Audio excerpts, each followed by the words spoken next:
السلام علیکم ورحمۃ اللہ وبرکاتہ۔ الحمدللہ رب العالمین والعاقبۃ للمتقین والصلاۃ والسلام علی رسولہ الکریم۔ محترم حضرات، ہم فکری ارتداد اور تہذیبی ارتداد کے اسباب اور اس کا حل، اس پر آپ سے لگاتار بات کر رہے ہیں، اور آج اس کا سیریل نمبر 17 ہے۔ آپ کو یاد ہوگا کہ ہم نے بتایا تھا کہ بنیادی طور پہ 4 یا 5 سبب ہیں فکری اور تہذیبی ارتداد کے۔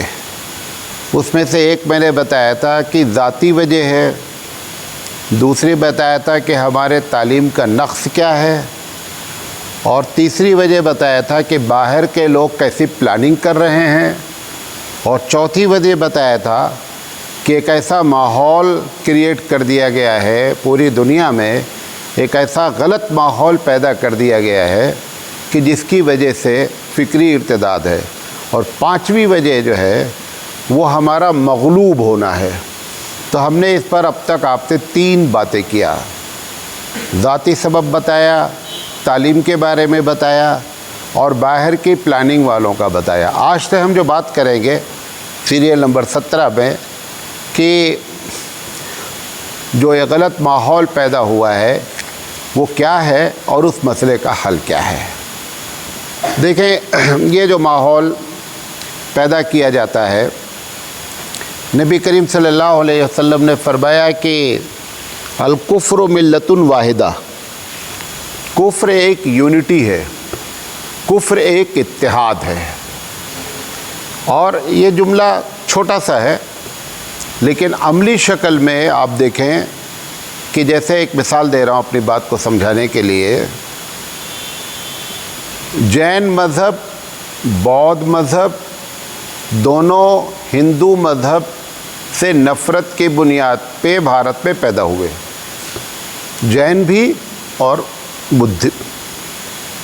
لیکن جب مسلمانوں کی بات آتی ہے تو جین بھی، بودھ بھی، اور جن کے خلاف حالانکہ ہندوؤں نے ان کو بہت یہاں ستایا، بھارت میں، بھارت کی پیداوار ہیں پٹنہ کی، اور اس کے باوجود بھی بدھ مذہب بھارت میں پنپنے نہیں پایا۔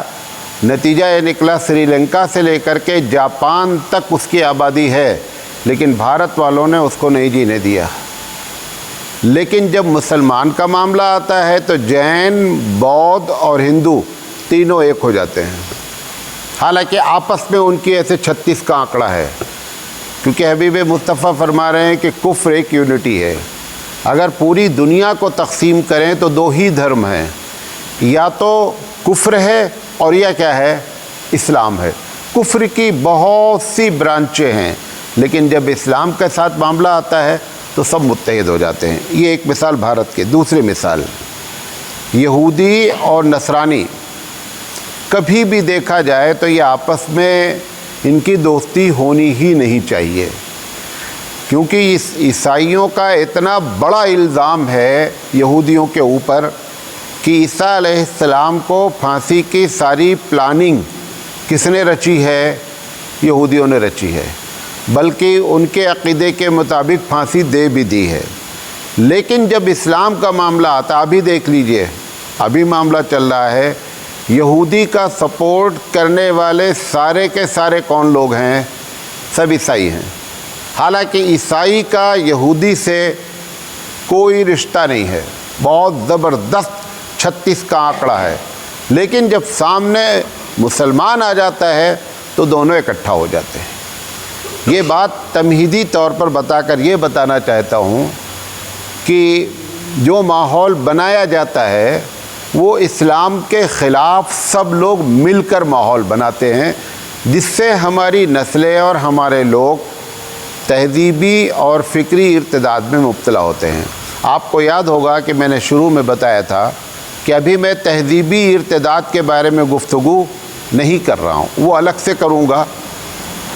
ایک جملہ بول دیتا ہوں، ابھی ایک بڑے پروگرام میں اسی عنوان پر ایک صاحب بات کر رہے تھے، تو وہ ٹی شرٹ پہنے ہوئے تھے اور جینز پہنے ہوئے تھے، بہت برا بھلا کہہ رہے تھے کہ یہ جو ہے کیا کہتے ہیں دوسرے کلچر کو ہم اپنا لیتے ہیں اور ہماری بچیاں غلط کپڑے پہنتی ہیں، ہمارے لڑکے جو ہے وہ جینس پھاڑ کے پہن لیتے ہیں، اور ایسی چیزیں تہذیبی لحاظ سے ہمارے اندر ہیں۔ تو جب پروگرام ختم ہوا تو میں نے کہا کہ یہ جو آپ نے پہنا ہے یہ کون سا اسلامی تہذیب ہے؟ بھئی ٹی شرٹ پہن کر، میں نہیں کہہ رہا ہوں ٹی شرٹ پہننا ناجائز ہے، آپ اندازہ کریں اتنا زیادہ ہم تہذیبی دباؤ میں ہیں کہ وہ بندہ جو خود غلط ہے وہ دوسروں کو سمجھ میں آ رہا ہے کہ یہ تہذیب کے لحاظ سے غلط ہو رہا ہے، اور اس کو اپنے گریبان میں منہ جھانک کر ڈال کر مطلب دیکھنے کی توفیق نہیں ہو رہی ہے۔ بہرحال جب آئے گی تو ہم اس پر پوری تفصیلی بات کریں گے کہ تہذیب ڈیولپ کیسے ہوتی ہے، تہذیب بنتی کیسے ہے، اور کون قوم کس قوم کی تہذیب پہ کب جا کر کے۔ ابھی ہمارے بچے ہیں مدارس کے، اس میں آپ بھی شامل ہیں مدارس کے، جب یہ مدرسے سے نکل جاتے ہیں تو ایک بڑا طبقہ پینٹ شرٹ میں جانا پسند کرتا ہے۔ جب آپ اپنے آپ کو نہیں سنبھال پا رہے ہیں تو مولانا صاحب یہ تقریر کیسے کر پائیں گے کہ تہذیب جو ہے وہ دوسروں کی نہیں اپنانی چاہیے؟ آپ پہلے خود دیکھ لیں۔ جو آپ دیکھیں، موضوع نہیں ہے، ایک جملہ پھر بول کر آگے بڑھتا ہوں۔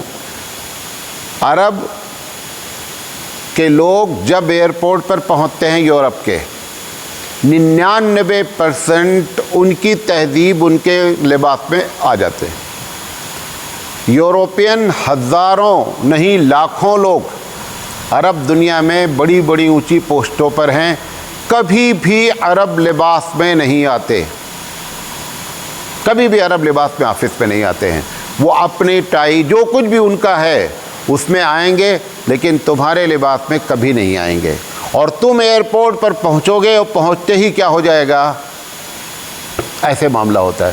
تو آپ کو بہت برا لگتا ہے، لیکن آپ مدرسے والے سوچیں کہ تم جیسے ریلوے اسٹیشن پر پہنچتے ہو تمہاری حالت کیا ہوتی ہے؟ تمہاری حالت بھی یہی ہوتی ہے۔ تو دوسروں کو کہنے کے بجائے، بہرحال جب آئے گی انشاءاللہ تو بات کریں گے۔ تو ہم کہنا یہ چاہ رہے ہیں کہ یہ سارے لوگ جو بھی اسلام اور کفر کی بات میں نے کی، تو یہ ایسی چیزیں ہی پیدا کرتے ہیں جو اسلام کے خلاف ہو۔ تو یہ جو غلط ماحول پیدا کیا گیا، خاص کر سوشل میڈیا کے ذریعے، الیکٹرانک میڈیا کے ذریعے، پرنٹ میڈیا کے ذریعے۔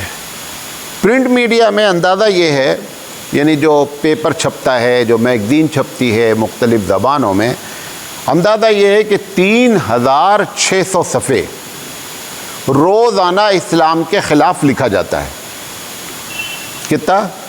3600 صفحات ڈیلی اسلام کے خلاف لکھا جاتا ہے۔ اور یہ جو میڈیا جو بولتی ہے، الیکٹرانک میڈیا، 18 گھنٹے اگر سارے دنیا کے چینلز کو ملا لیا جائے 24 گھنٹے میں، تو 18 گھنٹے وہ بولتے کس کے خلاف ہیں؟ اسلام کے خلاف بولتے ہیں۔ یہ جو social media plus electronic media plus print media, یہ جو اتنا بڑا کام کر رہی ہے، اس کی وجہ سے ہمارے اور ہماری نسلوں کے اندر ارتداد پھیل رہا ہے۔ اب جیسے فیس بک پہ لکھا جا رہا ہے، انسٹاگرام پہ، اب تو اتنی زیادہ معاملہ خراب ہے کہ جس کا کوئی حساب نہیں ہے۔ اچھا، اس پر آپ یہ کہہ کر کے کنٹرول نہیں کر سکتے کہ آپ موبائل استعمال نہیں کریں، آپ فیس بک استعمال نہیں کریں، آپ انسٹاگرام استعمال نہیں کریں۔ کہنے کے لیے کر لیجئے تقریر، آپ اسی کو اپنے فیور میں استعمال کریں، اور اتنا کثرت سے کریں، اتنا کثرت سے کریں جتنی کثرت سے وہ کر رہے ہیں، اتنے ہی اسی پرسنٹیج میں آ جائیے۔ اور دعوت کے کام کے لیے ویسے بھی آپ کو بتائیں، جب بھی دعوت جس دور میں بھی ہو، جو سب سے ایڈوانس سسٹم ہو ہے دعوت، اس وقت اپنی بات، اپنی کمیونیکیشن کو پہنچانے کا وہ دعوت کو کیا کرنا چاہیے؟ اخذ کرنا چاہیے۔ ہم اس میں ایک دم پیچھے ہیں۔ میں ایک مثال دیتا ہوں۔ جب اللہ کے رسول صلی اللہ علیہ وسلم نے سب سے پہلی مرتبہ یہ ارادہ کیا کہ ان کو اپنی بات پہنچانی ہے کفار قریش کو۔ کفار کے اندر یہ عادت تھی، خاص کر قریش کے مکے والوں کے اندر، کہ جب کوئی بات اپنی پہنچانا چاہتے تھے تو وہ اونچی جگہ پہ کھڑے ہو جاتے تھے اور وہاں پر ایک نعرہ مارتے تھے، یا صباح یا مساء، یا صباح یا مساء، اور کبھی کبھی یہ جملہ بولتے تھے، انا النذیر العریان، میں کھلم کھلا ڈرانے والا ہوں۔ اور اپنے کپڑوں کو کیا کرتے تھے؟ پھاڑ لیتے تھے۔ تو 3 کام کرتے تھے۔ نعرہ مارتے تھے، نمبر 1، اونچائی پہ چڑھ جاتے تھے، نمبر 2، کپڑا پھاڑ لیتے تھے، نمبر 3۔ یہ جو نعرہ مارنے کی بات ہے، کرناٹک میں مجھے نہیں معلوم ہے، لیکن یو پی وغیرہ میں ابھی بھی اگر گاؤں میں ایمرجنسی ہو جاتی ہے تو ایک لفظ استعمال کرتے ہیں، گہار لگو۔ اگر گاؤں میں ایک مرتبہ ایک آدمی یہ نعرہ مار دیا رات کے 2 بجے 1 بجے، تو زیادہ سے زیادہ 5 منٹ کے اندر پورا گاؤں کیا ہو جائے گا؟ اکٹھا ہو جاتا ہے۔ انہیں معلوم ہے کہ کوئی بڑی ایمرجنسی کیا ہو گئی ہے، پیش آ گئی ہے۔ یہی سسٹم پورا عربوں میں تھا، وہاں پہ عربی زبان میں تھا، یا صبا یا مسا، یا صبا یا مسا بول دینے کا مطلب تھا کہ ایمرجنسی آ گئی۔ اب نبی کریم صلی اللہ علیہ وسلم کی زندگی کا سب سے ایمرجنسی وقت کیا تھا کہ اللہ نے کہہ دیا کہ فَاصْدَعْ بِمَا تُؤْمَرْ، کہ محمد صلی اللہ علیہ وسلم جو اب تک آپ 3 سال تک انڈر گراؤنڈ کام کر رہے تھے تبلیغ کا، آج اعلان کر دیجئے ان کو۔ اب اللہ کے رسول صلی اللہ علیہ وسلم نے دیکھے اس وقت کا جو سب سے ایڈوانس سسٹم تھا، آپ یہ کہہ لیے وہی میڈیا تھا، وہی ٹی وی تھی، سب کچھ وہی تھا، آپ بھی کھڑے ہو گئے اونچائی پر، وہاں پہ جا کر کے آپ نے نعرہ مارا، یا صباح یا مساء انا النذیر العریان۔ یہ نعرہ مارتے ہی سارے وہ قبیلے کے جتنے لوگ تھے وہ سب آ کر کے پہاڑی کے نیچے کھڑے ہو گئے۔ اس میں ایک چیز غیر مہذب تھی، کیا؟ کپڑے کا پھاڑنا۔ حبیب مصطفیٰ نے اس کو اختیار نہیں کیا۔ پتہ کیا چلا کہ جس دور میں بھی آپ گزر رہے ہیں قیامت تک، دعوت کے لیے جو سب سے ایڈوانس سسٹم ہے اس کو آپ کو کیا کرنا چاہیے؟ استعمال کرنا چاہیے۔ میں نے ایک پوری تقریر کی ہے کہ جتنی بھی ترقی ہو رہی ہے، کمیونیکیشن کی، مواصلات کی، آنے کی جانے کی، ہزاروں کلومیٹر کا سفر گھنٹے میں طے ہو جانا، یہ سب اللہ تعالیٰ نے دعوت کے لیے کیا ہے۔ آپ اس کو سمجھیں یا نہ سمجھیں، دوسرا سمجھیں میں بزنس جلدی پہنچ جاؤں گا، ٹھیک ہے تم پر۔ ہم ایک مسلمان دائی ہیں، ہم کو ہر چیز، ہر ترقی کو کس سے جوڑنا چاہیے؟ دعوت سے جوڑنا چاہیے۔ کیوں؟ دعوت کی ذمہ داری پورے عالم کی ہے، لہذا اللہ نے تمہارے لیے تیز رفتار سواری کا انتظام کر دیا۔ دعوت کی ذمہ داری پورے عالم کے لیے ہے، لہذا ہماری بات پہنچانے کے سسٹم کو کیا کر دیا اس نے؟ اتنا عام کر دیا کہ 1 منٹ میں ہماری بات پوری دنیا میں کیا ہو سکتی ہے؟ پہنچ سکتی ہے۔ یہ سب دعوت کے لیے کیا گیا ہے۔ اتنا تو سمجھ لو کہ یہ سب ہمارے لیے ہو رہا ہے، سمجھے نہیں؟ ابھی دیکھیے کچھ علاقے ایسے ہو جاتے ہیں جہاں پانی نہیں ملتا ہے، معلوم نہیں آپ نے دیکھا نہیں، ہمارے پاس رکھا ہوا تھا یہاں، تیمم پیڈ آتا ہے، آپ اپنے بیگ میں رکھ لیجئے، اس کو کھول دیجئے، تیمم کر لیجئے۔ یہ آپ کے لیے کہ اگر ایسی جگہ آپ پہنچ گئے دعوت دینے کہ جہاں پر پانی کا نظم نہیں ہے تو آپ تیمم کر لیجئے۔ بہرحال بتانا یہ چاہتا ہوں کہ دعوت کے سلسلے میں ہم پیچھے رہے، ہم پیچھے یہاں تک رہے۔ آج کی کیفیت یہ ہے کہ ہم ابھی بھی، جیسے یہ ویڈیو ریکارڈنگ ہو رہی ہے، یہ آپ ہبلی کی سب مسجد میں بیٹھ کر کے ویڈیو ریکارڈنگ نہیں کر سکتے، کیونکہ اتنے مفتی ہیں کہ جس کا کوئی جواب نہیں ہے، وہ جینے ہی نہیں دیں گے آپ کو، مفتی صاحب لوگ۔ اب جیسے میری جمعہ میں تقریر ہوتی ہے، جب یہاں ہوتی ہے تو کیا ہوتا ہے؟ ہم ریکارڈ کرتے ہیں، 5 منٹ میں ہم پھیلا دیتے ہیں اس کو، لیکن ہم جب دوسری جگہ جاتے ہیں ہم نہیں ریکارڈ کر سکتے۔ کیوں؟ ابھی تو ویڈیو کے معاملے میں بات چل رہی کہ ویڈیو جائز ہے کہ ناجائز۔ 1980 تک ہمارے مفتیان